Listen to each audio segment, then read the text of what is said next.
आतंकियों ने territorial army जवान की हत्या। सेना और पुलिस ने अभी तक नहीं की हत्या की पुष्टि। मंगलवार को आतंकियों ने चंगस से किया था किडनैप। एक अन्य जवान आतंकियों को चकमा देकर फरार। नेशनल कॉन्फ्रेंस के उपाध्यक्ष उमर अब्दुल्ला का बड़ा बयान। केंद्र सरकार के साथ टकराव में नहीं रहेगी नई सरकार। राज्य के दर्जे को वापस लेना सरकार की प्राथमिकता। शुक्रवार को मुख्यमंत्री पद की शपथ ले सकते उमर अब्दुल्ला।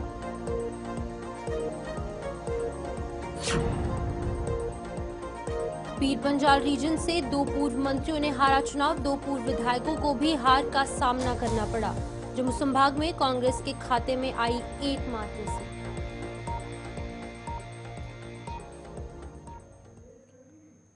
चलिए, स्वागत है आप सबका जम्मू कश्मीर के इस खास बुलेटिन में और मैं हूं आपके साथ शिफन शर्मा। तो चलिए शुरुआत करते हैं बुलेटिन की।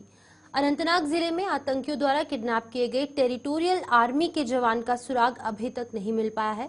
हालांकि सूत्रों के अनुसार इस जवान का शव बरामद कर लिया गया है, लेकिन अभी तक सेना या फिर पुलिस ने इसकी पुष्टि नहीं की है।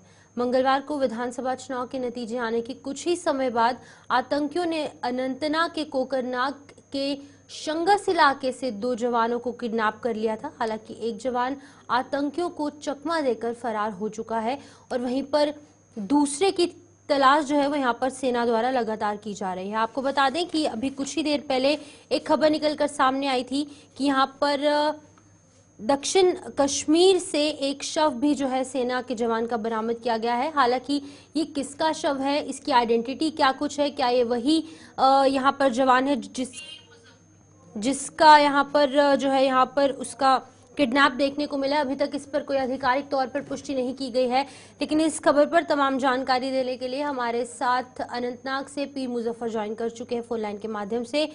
मुजफ्फर, आपसे जानना चाहूंगी क्या कुछ अपडेट है इस खबर पर निकलकर, क्या कुछ सामने आ रहा है? जी शिल्पा, मैं बता दूं, जैसा कि आपने पहले कहा है कि ये दक्षिण कश्मीर का जो ये शांगस एरिया है जहां पे ये वाक़ा पेश आया है कल बाद दोपहर, जब टेरिटोरियल आर्मी से वाबस्ता कुछ नौजवान जो कि 162 बटालियन से वाबस्ता थे, वो मामूल के गश्त पे उनको कुछ इनपुट्स मिले थे इन पहाड़ी क्षेत्रों में, जिसमें चकपोरा हो, छितरगुल एरिया का एक और क्षेत्र हो या तेरपोरा हो।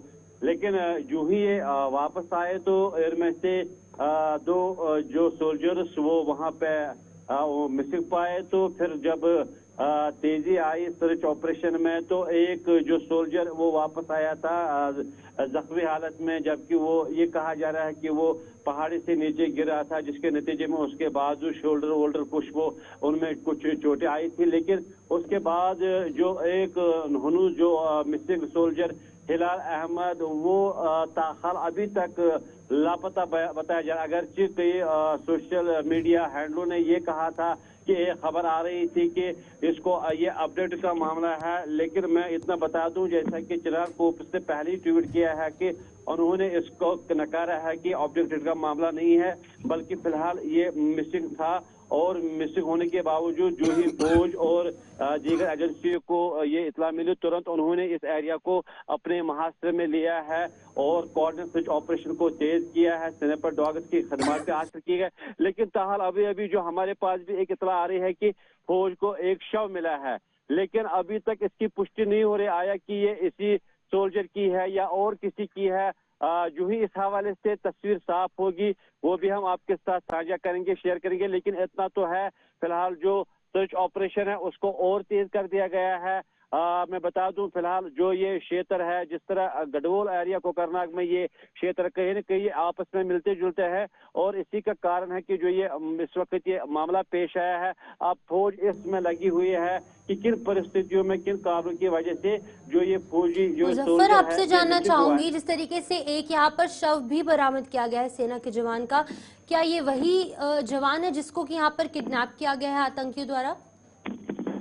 मैंने पहले ही बताया, अगरचे एक शव बरामद भी हुआ है, डेड बॉडी रिकवर भी हुई है, लेकिन ताहाल इस हवाले से कोई ऑफिशियल पुष्टि नहीं हो रही है कि अगरचे दीगर जितने भी जो सोशल मीडिया हैंडल्स हैं उन्होंने अगरचे हम जीएनएस की बात करें, उन्होंने कोट किया है कि ये वही है, लेकिन हम तब तक इंतजार करेंगे जब तक कि मुजफ्फर, अगर हम आतंकियों के हवाले से बात करेंगे तो इनके हौसले लगातार बुलंद होते नजर आ रहे हैं। पहले ये आर्मी के कॉन्वॉय पर कभी ना कभी अटैक करते थे, सिविलियंस पर अटैक किए जाते थे, लेकिन अब जो हमारी सुरक्षा के लिए सिक्योरिटी फोर्सेस दिन रात काम कर रहे हैं, अब वो भी कहीं ना कहीं सुरक्षित नहीं है, उनके साथ भी इस तरीके की घटनाएं पेश आ रही हैं।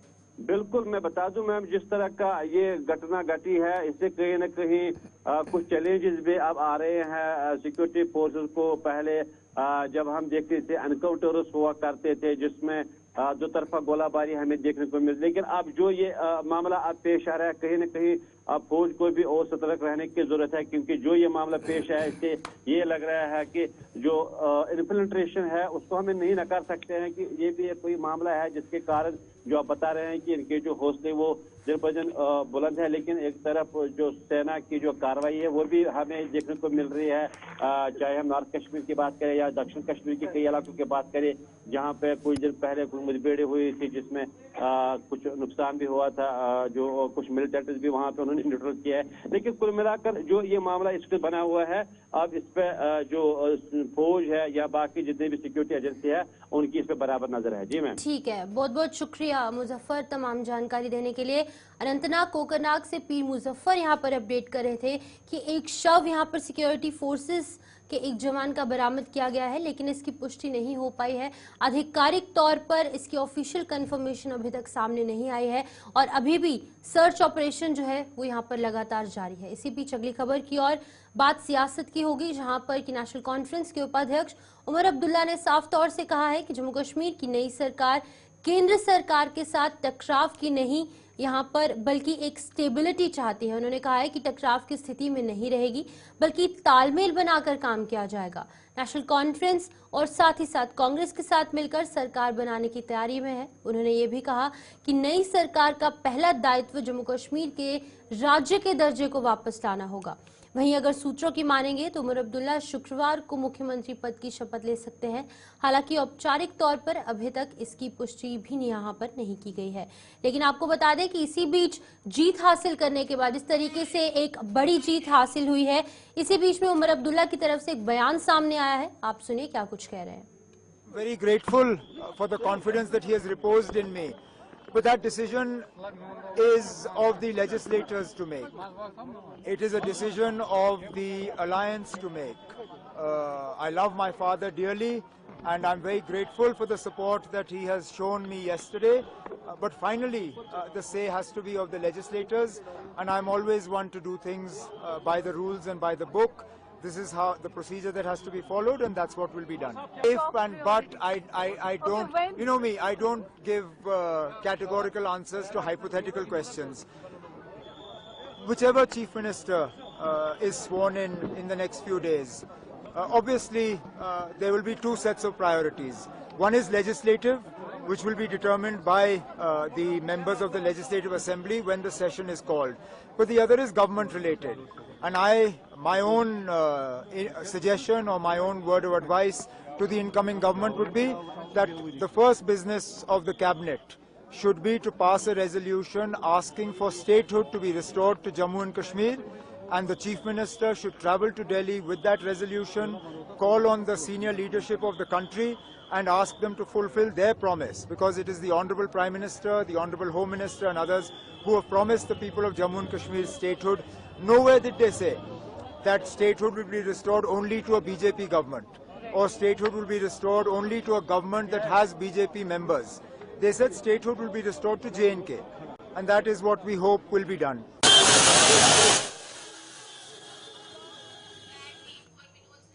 तो जहां पर आपने साफ तौर से सुना कि former chief minister national conference के जो वाइस प्रेसिडेंट है, उनकी तरफ से यहां पर कहा गया है कि जम्मू कश्मीर में सरकार जो भी आने वाली है उसकी टॉप प्रायोरिटी यहां पर होगी कि किस तरीके से जम्मू कश्मीर को स्टेटहुड का दर्जा वापस दिलाया जाए। जहां पर आपको बता दें कि काफी खुशी की लहर भी नेशनल कॉन्फ्रेंस के कार्यकर्ताओं में देखने को मिल रही है।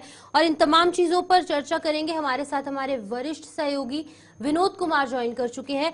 विनोद जी, जिस तरीके से आपने भी सुना, सभी ने सुना कि साफ तौर से जहां पर हमने इलेक्शन कैंपेन के दौरान या फिर पिछले कई सालों से हमने देखा कि उमर अब्दुल्ला जो है वो साफ तौर से बीजेपी की नीतियों को कहीं ना कहीं उनका जो है यहाँ पर कहीं ना कहीं उनको इग्नोर करते नजर आते हैं या फिर उनको यहाँ पर लताड़ा जाता है। लेकिन इसी बीच में अब क्योंकि सरकार नेशनल कॉन्फ्रेंस की बनने वाली है जम्मू कश्मीर में, उन्होंने साफ तौर से कह दिया कि सेंटर के साथ तालमेल बनाना काफी ज्यादा इंपॉर्टेंट है। ये दो तरफा कहीं ना कहीं टू फेसेस उमर अब्दुल्ला के देखने को मिल रहे हैं, या फिर आप किस तरीके से देखते हैं इसको?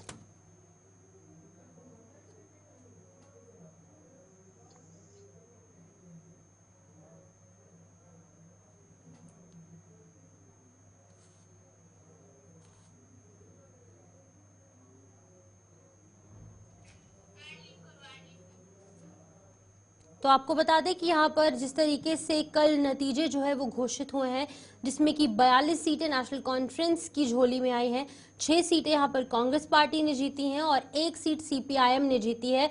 और इन सभी कुल मिलाकर सभी जो समीकरण कुछ इस तरीके के बने हैं कि 49 सीट्स से ये जो सरकार है जम्मू कश्मीर में नेशनल कॉन्फ्रेंस, कांग्रेस और सीपीआईएम की बनने जा रही है। और ये बात निकलकर सामने आ रही है कि यहाँ पर शुक्रवार को एक बार फिर से उमर अब्दुल्ला जो हैं वो जम्मू कश्मीर के नए मुख्यमंत्री बनेंगे और नए मुख्यमंत्री पद की शपथ उमर अब्दुल्ला द्वारा शुक्रवार को ली जाएगी। लेकिन उससे पहले बयान कुछ इस तरीके से आते हैं कि बीजेपी की पॉलिटिक्स को कामयाब नहीं होने दिया जाएगा और हमेशा से बीजेपी की नीतियों पर कड़ा प्रहार कहीं ना कहीं उमर अब्दुल्ला की तरफ से किया जाता है।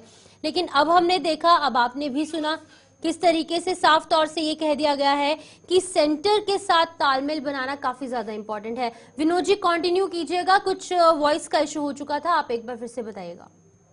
कोई भी सरकार होगी ना, वो केंद्र के साथ गतिरोध बर्दाश्त अफोर्ड नहीं कर पाती है। उसकी वजह यह है कि हमारे आर्थिक तौर पर पूरी तरह से हम केंद्र सरकार पर निर्भर हैं। ना हमारे इतने रिसोर्सेज हैं कि हम अपनी पैसे जनरेट कर सके या आर्थिक तौर पर मजबूत हो सके, इसलिए स्वाभाविक सी बात है। और दूसरी बड़ी बात है कि आपने स्टेटमेंट सुना ही होगा उमर अब्दुल्ला का। उमर अब्दुल्ला ने थोड़े से अपने मैनिफेस्टो को डिल्यूट कर दिया है। पहले उन्होंने कहा था कि 370 के लिए संघर्ष करेंगे, 35 से वापस लाएंगे, जो जेलों में बांधा उनको वापस लाया जाएगा, जो जिनको निकाला गया, निष्कासित किया गया, सस्पेंड किया गया है या फिर जिनको टर्मिनेट किया गया उनको वापस। लेकिन अब आपने देखा कि उन्होंने कहा कि पहली प्रायोरिटी हमारी ये रहेगी कि हमें स्टेटहुड बहाल करना है। पहला रेजोल्यूशन जो पहली कैबिनेट होगी या पहला सत्र होगा उसमें ये रेजोल्यूशन पास किया जाएगा कि हमें स्टेटहुड का दर्जा दिया जाएगा और फिर उस रेजोल्यूशन को लेकर के दिल्ली में जाया जाएगा। दिल्ली में जो शीर्ष नेतृत्व है, बड़े प्रधानमंत्री हैं, गृह मंत्री हैं, जो बड़े नेता हैं, उनके साथ बातचीत की जाएगी ताकि स्टेटहुड रिस्टोर किया जाए। तो ये उन्होंने अपने स्टैंड को थोड़ा सा डिल्यूट जरूर किया है। जी शिल्पा। विनोद जी, जिस तरीके से हमने देखा कि एक तरफा जीत हुई है, वन साइडेड हमने देखा किस तरीके से जीत हुई, सभी सीटें जो है वो ज्यादातर कश्मीर से जितने भी कैंडिडेट्स हैं वो यहाँ पर लेजिस्लेटिव असेंबली में बैठेंगे। जम्मू के काफी कम जो यहाँ पर नेता होंगे वो इस असेंबली में बैठेंगे। तो क्या लगता है एक बार फिर से कहीं ना कहीं जम्मू को पॉलिटिकल रिप्रेजेंटेशन नहीं मिलने की वजह से एक बार फिर से जम्मू को कहीं ना कहीं इग्नोर होना पड़ेगा, या फिर जम्मू के जो इंडिपेंडेंट कैंडिडेट्स जीते हैं उनको एनसी अपने साथ लेकर जम्मू में भी अपना होल्ड बनाने की कोशिश करेगी? क्या कुछ लगता है? उमर अब्दुल्ला ने जो रिसेंटली स्टेटमेंट दिया उसमें ये स्पष्ट कर दिया कि ये सरकार नेशनल कॉन्फ्रेंस की या कांग्रेस की या अलायंस की सरकार नहीं है। ये सरकार समूचे जम्मू कश्मीर की जनता की सरकार है। और जो आप जिक्र कर रही हैं जम्मू कश्मीर के रिप्रेजेंटेशन को लेकर के, उन्होंने भी इसका जिक्र किया है कि हम कोशिश करेंगे कि जम्मू के जो लोग हैं, जम्मू के रिप्रेजेंटेशन, जैसे 29 सीटें तो भारतीय जनता पार्टी के पास हैं, वो अपोजिशन में होगी। उनका कहना है कि कहीं ना कहीं प्रयत्न किया जाएगा, लेकिन कहीं ना कहीं ये बात बिल्कुल अखर रही है कि जम्मू के लोगों का रिप्रेजेंटेशन हाउस में नहीं होगा और खासतौर पर कैबिनेट में नहीं होगा। ये एक चिंता का विषय है, लेकिन एश्योर किया है। एश्योर किसने किया है? उमर अब्दुल्ला ने एश्योर किया है कि हम कोशिश करेंगे कि जम्मू को भी रिप्रेजेंटेशन मिले। सरकार विनोद जी बनने जा रहे हैं यहाँ पर नेशनल कॉन्फ्रेंस, कांग्रेस और सीपीआईएम की एक सीट के साथ, 49 सीट्स के साथ ये सरकार होगी। आपके पॉइंट ऑफ व्यू से कितनी स्टेबल ये गवर्नमेंट रहने वाली है? क्या ये 5 साल कार्यकाल पूरा करेगी, या फिर इन बिटवीन जैसे बीजेपी और पीडीपी की गवर्नमेंट की कोलेशन जब हुई थी यहाँ पर तो वो गिर गई थी सरकार? क्या कुछ लगता है कितनी स्टेबिलिटी है इस सरकार में? देखिए, ये डिपेंड करता है कि इस सरकार के केंद्र सरकार के साथ कैसे रिलेशन। अगर केंद्र सरकार के रिलेशनों में कोई गतिरोध आता है, कोई गड़बड़ होती है तो ये सरकार ज़्यादा देर तक नहीं चल पाएगी। केंद्र पर निर्भर है ये सरकार, और खुद इसका संकेत उमर अब्दुल्ला ने भी दे दिया है। हालांकि 49 अगर फिगर की बात की जाए तो 49 बहुत ज़्यादा है, जीत के लिए 46 चाहिए थे, 49 है। कहीं ना कहीं अगर ये केंद्र सरकार के साथ तालमेल बना के रखते हैं, जो समन्वय है वो बना के रखते हैं, तो उसको दिक्कत नहीं आएगी मुझे लगता है। बीजेपी ने जो यहाँ पर जम्मू कश्मीर में काम किए हैं विनोद जी पिछले 10 सालों में, कुछ ऐतिहासिक फैसले जम्मू कश्मीर के फेवर में, जम्मू कश्मीर की तस्वीर हमने बदलती हुई देखी, हर एक सेक्टर में हमने डेवलपमेंट देखी, लेकिन फिर भी कहीं ना कहीं बीजेपी थोड़ी सी पीछे रह गई। हालांकि जम्मू डिवीजन में अथक प्रयास यहाँ पर किए गए, सभी सीटें ऑलमोस्ट यहाँ पर बीजेपी की झोली में आई, लेकिन क्या कुछ लगता है कहाँ पर कमी रह गई? देखिए, कश्मीर वैली में भारतीय जनता पार्टी ने राजनीतिक तौर पर बहुत ज्यादा इन्वेस्टमेंट की थी, यानी MLCs बनाए थे और बड़ा प्रयत्न किया था, लेकिन जो आउटकम्स कश्मीर से आने चाहिए थे वो भारतीय जनता पार्टी के खेमे में नहीं आए। एक भी सीट यानी खाता तक नहीं खोल पाए हैं, तो ये सबसे बड़ा सेटबैक है। पीर पंचाल से भी जो उम्मीद थी भारतीय जनता पार्टी को वो नहीं हो पाई है।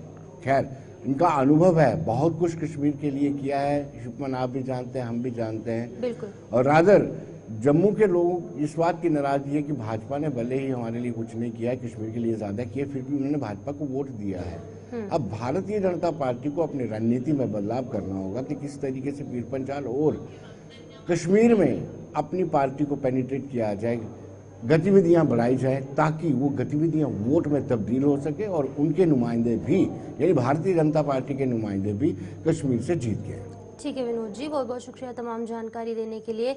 यहाँ पर वरिष्ठ पत्रकार विनोद कुमार तमाम जानकारी, तमाम चर्चाओं पर, यहाँ पर विषयों पर चर्चा कर रहे थे। जिस तरीके से जम्मू कश्मीर में नेशनल कॉन्फ्रेंस और कांग्रेस की सरकार बनने जा रही है, बीजेपी ने काफ़ी काम किए हैं, लेकिन उसके बावजूद भी यहाँ पर सरकार जो है वो नेशनल कॉन्फ्रेंस और कांग्रेस की बनने जा रही है। 49 सीट्स के साथ ये गवर्नमेंट जो है वो यहाँ पर बनने जा रही है, और ये बताया जा रहा है कि शुक्रवार को एक बार फिर से मुख्यमंत्री पद के लिए शपथ जो है वो उमर अब्दुल्ला लेते नजर आएंगे। इसी बीच अगली खबर, जहां पर विधानसभा चुनाव में इस बार पीर पंजाल रीजन में 2 पूर्व मंत्रियों और 2 पूर्व विधायकों को पराजय का सामना करना पड़ा, जहां पर बुद्धल विधानसभा से भाजपा के उम्मीदवार जुल्फिकार चौधरी और थना मंडी विधानसभा से शब्बीर अहमद चुनाव हार चुके हैं। वहीं पर 2 पूर्व विधायक रविंद्र रैना और चौधरी कमरदीन भी चुनाव हार चुके हैं।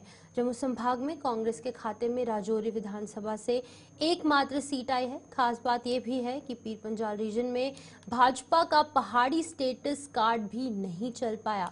काफी बड़ी बात है यहाँ पर, क्योंकि लगातार अथक प्रयास यहाँ पर भारतीय जनता पार्टी ने किए हैं और देरीना मांग यहाँ पर पहाड़ी लोगों की यहाँ पर पूरी की गई, लेकिन इसके बावजूद भी यहाँ पर लोगों ने बीजेपी का साथ नहीं दिया।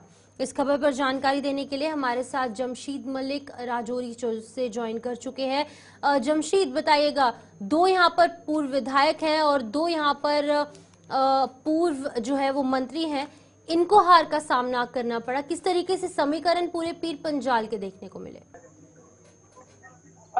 बिल्कुल, अगर पीर पंजाल रेंज की बात करें तो यहाँ बड़े चेहरे थे। बड़े चेहरे में भाजपा के स्टेट सेक्रेटरी थे, रियासती सेक्रेटरी जो रियासती प्रेसिडेंट जिनके रविंद्र रैना की बात करें, उनको हार का सामना करना पड़ा। उसके बाद सबका मिनिस्टर शबीर अहमद खान को हार का सामना करना, सबका मिनिस्टर जुल्फिकार को हार का सामना करना पड़ा, क्योंकि नए चेहरे जब राजौरी पुंछ में इस बार देखने को मिले। जहां तक पहाड़ी सेक्टर की बात थी, पहाड़ी फैक्टर कहीं देखने को मिला नहीं। उसकी बड़ी वजहें बहुत सारी हम ये भी कह सकते हैं, क्योंकि पहाड़ी फैक्टर के अंदर जो जीत कर आए हैं लोग वो भी पहाड़ी से है। इस तरह भाजपा जिस तरह दावा कर रही थी कि पहाड़ी फैक्टर बहुत बड़ा फैक्टर देखने को मिलेगा, ऐसा कोई फैक्टर इस इलाके में देखने को नहीं मिला। क्योंकि जिस तरह मैं बता रहा हूँ, अगर राजौरी की हम बात कर रहे हैं, राजौरी के अंदर भाजपा का जो कैंडिडेट था वो भी पहाड़ी था और कांग्रेस का कैंडिडेट भी पहाड़ी था, मगर वहां से कांग्रेस जीतकर सामने आई। जो फैक्टर खास करके पीर पंजाल रेंज के अंदर रहे, उसकी बड़ी वजह ये रही कि यहाँ के मकामी मुद्दे जो थे उन पे इलेक्शन इस बार ज्यादा लड़ा गया। और मकामी मुद्दों के बीच में यहाँ के लोगों की बुनियादी सहूलियात की बात सबसे बड़ी बात थी कि लोगों को बिजली, पानी, सड़क जैसी बुनियादी सहूलियात पर बात हुई, एजुकेशन डिपार्टमेंट पर बात हुई, हेल्थ इंफ्रास्ट्रक्चर पर बात हुई। इन मुद्दों पे इलेक्शन लड़े मकामी लीडरों ने और उसमें वो कामयाब होकर जरूर निकलकर सामने आए हैं। हालांकि राजौरी के अंदर एक नया असेंबली हल्का बनाया गया, थाना मंडी से आजाद उम्मीदवार, पहली बार ये असेंबली हल्का सामने और आजाद उम्मीदवार यहाँ से मुजफ्फर खान जीतकर सामने है। इस तरह अगर हम सोनकोट के इलाके चले जाते हैं तो सोनकोट के अंदर साबका एमएलए जो पहले कांग्रेस के थे, उसके बाद उन्होंने नेशनल कॉन्फ्रेंस ज्वाइन किया क्रम ने, उसके बाद इंडिपेंडेंट इलेक्शन लड़े, वो जीतकर सामने आए। जो फैक्टर भाजपा चलाना चाहती थी या जो भाजपा चाहती थी कि इस इलाके के अंदर पहाड़ी कार्ड खेला जाए या गुजर कार्ड खेला जाए, वो कार्ड कहीं दूर दूर तक इस इलेक्शन में देखने को मिला नहीं। उसकी बड़ी वजह, जो सबसे बड़ी वजह ये रही कि जो बाकी पार्टियों के लीडर थे उनकी तरफ से पहाड़ी कार्ड और गुजर कार्ड को छोड़कर मकामी मुद्दों पर इलेक्शन लड़ा गया। जमशीद, एक चीज बताइएगा, यहाँ पर बीजेपी ने पहाड़ी का जो स्टेटस है वो यहाँ पर दिया, लेकिन फिर भी कमाल नहीं कर पाई। लेकिन इन चीजों से क्या ये साफ होता है कि यहाँ पर वोट शेयर बीजेपी का बड़ा है, उस पर क्या कुछ असर देखने को मिला है? जी, पर बीजेपी की तरफ से जहां तक पहाड़ी का एसटी के दर्जे की बात कही तो उस वक्त पहाड़ी लोगों की तरफ से ये भी कहा गया था कि उनको वोट दिया जाएगा, मगर ये भी कहना गलत है कि पहाड़ियों ने बीजेपी को वोट नहीं दिया। उसकी एग्जांपल हम देते हैं, राजौरी शहर के, राजौरी की प्रॉपर असेंबली हल्के की बात करते हैं, अगर भाजपा ने 25,000 वोट दिया तो वो पहाड़ी वोट ही है, वो वोट भी पहाड़ी है। मगर पहाड़ी वोट को भाजपा एक प्लेटफॉर्म पर लाने में नाकाम जरूर रही है। पहाड़ी वोट डिवाइड हुआ है जिसके कारण भाजपा को नुकसान जरूर हुआ है, मगर ये कहना कि भाजपा को पहाड़ी वोट नहीं मिला ये भी बिल्कुल गलत होगा, क्योंकि जो वोट भाजपा ने लिया वो भी एक पहाड़ी वोट है। मगर भाजपा पहाड़ी वोट एक स्टैंड पर नहीं ला पाई और एक प्लेटफॉर्म पर उसको खड़ा नहीं कर पाई, जिसके कारण भाजपा को हार का सामना करना पड़ा। हालांकि 8 में से इस बार एक सीट मिली है। 2014 में भाजपा के पास 2 सीटें थी जिसमें कालाकोट और नौशहरा की सीट थी, इस बार एक सीट कम हुई है। कम होने के बहुत सारे फैक्टर भी रहे, उसका एक बड़ा फैक्टर हम ये भी कह सकते हैं कि डीलिमिटेशन भी एक बहुत बड़ा फैक्टर था, क्योंकि उसके अंदर से भी जब डीलिमिटेशन के नाराज थे क्योंकि उनको अलग जगह पे तैनात किया गया, जिस तरह पार्लियामेंट के अंदर डीलिमिटेशन करके जम्मू से राजौरी पुंछ को जम्मू से कट करके अनंतनाग के साथ जोड़ा गया पार्लियामेंट के साथ, वो भी कुछ फैक्टर थे। और उसके बाद जो मकामी लोगों के मुद्दे थे उन पर भाजपा काम नहीं कर पाई और भाजपा मकामी मुद्दे लेकर सामने नहीं आई, क्योंकि मकामी मुद्दे इन पहाड़ी इलाकों के सबसे ज्यादा लोगों के बिजली, पानी, सड़क जैसी बुनियादी सहूलियात रहती हैं, जिनको भाजपा लोगों के बीच में उठा नहीं पाई और बाकी लीडरों ने उन मुद्दों को उठाया और मकामी मुद्दों पर उन्होंने इलेक्शन लड़ा, जिसके कारण वो जीत कर सामने आए। हालांकि ठीक है जमशीद, बहुत बहुत शुक्रिया तमाम जानकारी देने के लिए। जमशीद मलिक यहाँ पर पीर पंजाल रीजन के हवाले से अपडेट कर रहे थे कि बीजेपी ने हालांकि यहाँ पर लोगों को पहाड़ी और एसटी ट्राइब का जो दर्जा है वो दिया है, लेकिन उसी के साथ साथ कहीं ना कहीं बीजेपी अपना कमाल दिखाने में नाकाम रही है। लेकिन वहीं पर दूसरी तरफ वोट शेयर यहाँ पर बीजेपी का जरूर पीर पंजाल के इलाकों में बढ़ा है। उसी के साथ साथ बात अब डोडा की होगी, जहां पर जम्मू कश्मीर में हुए विधानसभा चुनाव में पहली बार आम आदमी पार्टी का खाता खुल चुका है। डोडा विधानसभा सीट से आम आदमी पार्टी के उम्मीदवार महराज मलिक की जीत हुई और कल यानी कि वीरवार को आम आदमी पार्टी के संयोजक अरविंद केजरीवाल डोडा आ सकते हैं। अभी तक आधिकारिक तौर पर पुष्टि नहीं की गई है। महराज मलिक द्वारा डोडा में कल एक रैली का आयोजन किया गया है, जिसमें कि अरविंद केजरीवाल को खास तौर पर शामिल होने का न्योता भी दिया गया है। हालांकि अभी तक अरविंद केजरीवाल की जो टीम है उनकी तरफ से कुछ साफ नहीं किया गया है, लेकिन यहाँ जम्मू कश्मीर में जो यहाँ पर एक ऐतिहासिक चीज निकलकर सामने आई है कि आम आदमी पार्टी का खाता खुल चुका है और डोडा विधानसभा सीट से महराज मलिक की जीत हुई है। और कल की अगर बात करेंगे तो कल जीत के बाद महराज मलिक की वीडियो कॉल पर भी, वीडियो कॉन्फ्रेंसिंग के माध्यम से भी अरविंद केजरीवाल से बातचीत हुई है। उन्होंने साफ तौर से न्योता अरविंद केजरीवाल को दिया है, क्योंकि कल एक बहुत बड़ी रैली डोडा में आयोजित की जाएगी और इस रैली में महराज मलिक ने अरविंद केजरीवाल को न्योता दिया है। अब देखने वाली बात होगी कि क्या अरविंद केजरीवाल जम्मू कश्मीर पहुंचेंगे, डोडा पहुंचेंगे या फिर नहीं। लेकिन काफी खुशी की लहर जम्मू कश्मीर में आम आदमी पार्टी के कार्यकर्ताओं में देखने को मिल रही है, क्योंकि खाता जम्मू कश्मीर में खुल चुका है। तो हमारे साथ ज्वाइन कर चुके हैं विकास मनहास डोडा से। विकास, आपसे जानना चाहूंगी कितनी खुशी की लहर है। आपने यहाँ पर महराज मलिक से बातचीत भी की होगी, अन्य जो आम आदमी पार्टी के कार्यकर्ता है उनमें किस तरीके की खुशी की लहर है?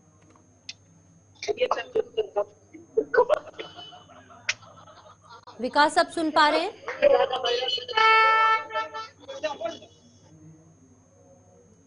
तो चलिए आपको बता दें कि यहाँ पर महराज मलिक की जीत हो चुकी है। साफ तौर से आपके सामने विजुअल्स हैं जहां पर कि महराज मलिक वीडियो कॉल के माध्यम से अरविंद केजरीवाल से बातचीत करते नजर आ रहे हैं। वीडियो कॉल पर बातचीत हुई है और कल एक बड़ी रैली यहां पर डोडा में आयोजित की जाएगी और इस रैली में अरविंद केजरीवाल को इनवाइट किया गया है। अब देखने वाली बात ही होगी कि क्या अरविंद केजरीवाल यहां पर पहुंचेंगे, क्योंकि काफी खुशी की बात है, क्योंकि जम्मू कश्मीर में आम आदमी पार्टी का खाता खुल चुका है। जिस तरीके से पहले दिल्ली में विस्तार बढ़ा, उसके बाद पंजाब में विस्तार बढ़ा, अब जम्मू कश्मीर में भी खाता यहां पर आम आदमी पार्टी का खुल चुका है। और कल यहां पर एक जो रैली है उसको संबोधित किया जाएगा, जिसमें कि ये अनुमान लगाया जा रहा है कि अरविंद केजरीवाल जम्मू कश्मीर के डोडा में पहुंच सकते हैं।